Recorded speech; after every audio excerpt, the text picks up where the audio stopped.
होळी किती का मोठी पॅटर्न आणि कितीही मोठा सज्जन माणूस असताना त्याला बॉम्बलोच लागतंय, जसं की मी तर कृष्ण हरी मंडळी लुंगी लागा की निकल पडे हम होळीकड. पण झालं असं की आम्ही यायच्या आधीच होळी पेटली होती र. आमच्यासाठी तर कोणी थांबलं नाही, पण आपले पोरं एवढे डेंजर का त्यांना बॉम्बलायलाही सुरू केलं आणि त्यातली तर संदीप भाऊला जबरदस्तीच बॉम्बलाय लावलं.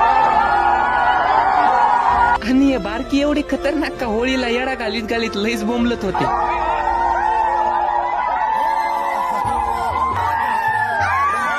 भगवानगडावर आमची सगळीच पोरं आणि सगळीच महाराज मंडळी होळी साजरी करायला होते. होळीला पुरणपोळीचा निवड ठेवला आणि आमचे पोरं तर काय नुसते फोटो काढायलाच होते. हे आमचे सर लोक पण लईच आनंद घेत आहेत. आता माझं प्लॅन होता का कृष्ण बाबांसोबत ग्रुप फोटो घ्यायचा, पण पोरं काय नुसते बॉम्बलाच लागले र. सगळे निघून गेले, इथं फोटो काढून राहिले. बरं आमची होळी झाली लई भारी, पण तुम्हाला आपला व्हिडिओ थोडा जरी आवडला असतो तर तेवढं फॉलो लाईक करून घ्या की राव.